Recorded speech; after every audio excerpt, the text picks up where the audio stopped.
안녕하세요, 스낵무비입니다. 오늘은 이쁜 것도 죄가 되는 기묘한 이야기 미인세를 소개해드리겠습니다. 오늘 회사에 나온 상사의 기분이 좋아 보이지 않았습니다. 그는 몇몇 여직원들의 업무 보고를 듣고 꼬투리를 잡으며 화를 냈습니다. 상사는 책상 위에 놓인 오류 있는 보고서를 보고 크게 화를 내며 작성자가 누구인지 확인했고 회사 분위기는 급 조용해졌습니다. 여주인공 아이코가 조용히 손을 들었습니다. 아이코는 급히 상사에게 달려가 사과했고 아련한 눈으로 상사를 바라봤습니다. 상사는 아이코인 것을 알고 태도가 180도 바뀌었는데요. 그는 괜찮다며 화를 내서 미안하다고까지 말했습니다. 이런 아이코에 대한 차별 대우는 다른 여직원들의 질투를 불러일으켰는데요. 이뿐만 이 아닙니다. 식당에서는 푸딩을 서비스로 주고 상품 증정하는 곳에서는 동료들은 하나도 받지 못하는 걸 아이코에게는 박스채 주려고 했습니다. 한편 국가 경제 상황이 좋지 않아 세금을 더 받기 위해 미인세를 발표했는데 많은 여성들이 여성 차별이라 반대했지만 공무원은 미모로 사회에서 받는 이익들은 무시할 수 없으며 국가의 경제를 위해서라도 미인세를 받아야 한다고 주장했습니다.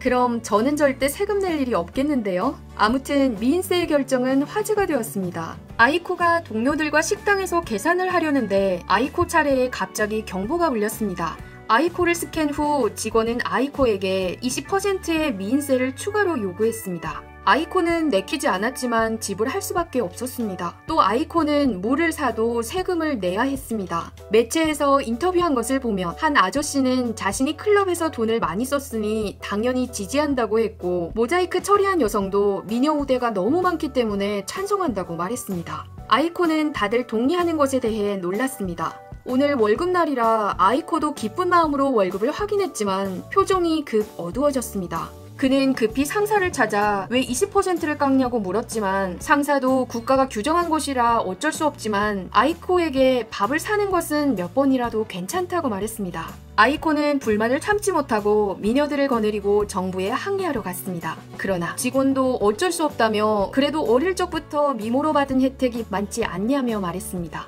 맞는 말이긴 했습니다. 어릴 적부터 잘못을 저질러도 어른들이 따뜻하게 대해주었고 대학 모임에서도 돈을 내지 않았으며 남성들이 밥을 사고 상사들도 잘해줬습니다. 직원은 미녀가 받는 혜택이 많은 것은 사실이고 미인세는 이런 불공평을 줄이기 위한 것이며 또한 이건 아이코의 미모가 국가의 인정을 받았다는 뜻이라고 말했습니다. 그리고 이 중 20%를 납부하는 여성은 아이코뿐이며 1급 미녀라고 말해줬습니다. 시간이 지날수록 다들 미인세를 새롭게 보기 시작했고 미인세는 일종의 인정이었습니다. 아이코도 점점 자신만만해지고 어딜 가도 화제거리였습니다. 계산할 때마다 모두들 구경했고 미모에 넘어간 바이오가 선뜻 계약을 하기도 했는데요. 월급날에도 아이코는 실망하기보다 뿌듯했고 이는 미녀로서 감수해야 하는 것이라 생각했습니다. 이때 갑자기 회사가 떠들썩했습니다. 비서 타지마가 미인세 25%를 납부했기 때문인데요. 20%가 연예계 표준인데 25%면 여배우를 능가한 것입니다. 아이코는 타지마가 자신보다 미인이라는 것이 마음에 들지 않아 미인세 30%를 목표로 열심히 운동하고 노력했습니다. 끝내 아이코는 목표에 달성했고 너무나 기뻤습니다. 그러나 예뻐지는 것도 대가가 필요했는데요. 통장 잔고가 2엔밖에 남지 않았습니다. 그런데 회사에 큰일이 생겼습니다. 타지마가 못생겨지는 성형을 한 것인데요. 약혼남이 미인세를 감당하지 못해 도망갔기 때문입니다.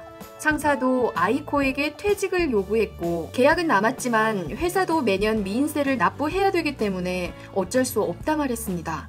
하여 못생김 상품들이 유행하기 시작했고 미인세 때문에 남자들도 예쁜 여자를 기피하기 시작했습니다. 아이코는 속상한 마음에 바에 갔고 그곳에서 한 남자를 만났습니다. 아이코는 그에게 미인세 때문에 통장도 비고 일자리까지 잃었다 말했습니다. 남자는 이 시대에 예쁜 것도 쉽지 않다며 그녀를 위로했고 도움이 필요하면 언제든 말하라고 했습니다. 이때 아이코는 전화를 받고는 급히 떠납니다. 그녀의 어머니가 돌아간 것인데요. 어머니도 생전에는 엄청난 미인이셨습니다. 변호사는 아이코에게 어머니가 적지 않은 유산을 남겼지만 문제는 미인세인데 엄마와 딸 모두 엄청난 미인이기 때문에 더 많은 세금을 내야 한다 말했습니다. 변호사는 금액을 계산했고 아이코는 깜짝 놀랐습니다. 마이너스였기 때문입니다. 그러나 방법이 하나 있는데 상속을 포기하는 것입니다. 아이코는 또다시 바에와 그 남자에게 털어놓았고 집까지 세무국에 넘어가게 됐다고 말했습니다. 남자는 그렇게 예쁜 것이 싫으면 세금을 내지 않으면 된다며 못생김 상품들을 추천하였고 요즘 다들 이렇게 하기 때문에 괜찮다 말했습니다. 아이코는 못생기게 화장하고 세금을 면제받은 후 그 남자에게 이 사실을 알렸습니다. 남자는 유산 문제는 자신한테 맡기라며 다음엔 자신의 부모님을 만나자 말했습니다. 이에 아이코는 돈도 얻고 사랑도 얻었다며 이런 순간에도 자신의 미모를 필요로 하는 사람이 있음에 기뻤습니다. 남자의 부모가 오기로 한 시간에 초인종이 울리고 문을 열었는데 알고 보니 탈세 혐의로 아이코를 체포하러 온 정부 인원들이었습니다. 남자는 상속받을 여자들만 노리는 결혼 사기범이었습니다. 눈 깜짝할 사이에 아이코는 미인에서 탈세범이 되었고 옥에서 만난 그의 동기 미녀는 사람은 모두 죄를 가지고 태어나는데 자신들의 죄는 미모라 말했습니다. 아이코는 그녀에게 어떻게 하면 좋을지 물었고 겉과 속 모두 예뻐지면 행복해질 것이라는 말에 아이코는 무언가 깨달았습니다. 3년 후 아이코는 감옥에서 나왔고 길가에서 아이스크림을 떨어뜨려 울고 있는 아이를 보았습니다. 아이코는 새로 사다 주겠다며 위로했습니다. 아이스크림을 사고 세금을 납부했지만 기계로 스캔하더니 직원은 미인세를 내지 않아도 된다 말했습니다. 아이코는 의아했고 그때 뒤에서 아이들이 못생겼다고 놀려댔습니다. 이때 TV에 미인세 30%를 내고 있는 연예인이 나왔고 아이코는 눈을 의심했습니다. 이렇게 생긴 사람이 미인이라니 분명 무언가 잘못되었을 것입니다. 아이코가 아이스크림을 건네자 아이는 못생김이 옮으면 안 된다며 거절했고 아이코는 깜짝 놀랐습니다. 알고 보니 시대가 변함에 따라 미에 대한 기준도 바뀌면서 국가에서는 미에 대한 기준을 바꿔 더 많은 사람들이 미인세를 내게 했습니다. 아이코는 이 사실을 받아들일 수 없어 기계에 미녀라고 말해달라며 소리치면서 이야기는 끝이 납니다. 이 이야기는 우리에게 사회는 원래 불공평이 넘쳐나고 예쁜 사람들에게 혜택이 있고 다들 마음이 예뻐야 한다 말하지만 사실은 얼굴이 예뻐야 그 사람의 마음도 들여다본다는 것입니다. 사람들의 미에 대한 기준은 시간이 지남에 따라 바뀌는데요. 제 마음속에서는 당신들은 늘 아름답습니다.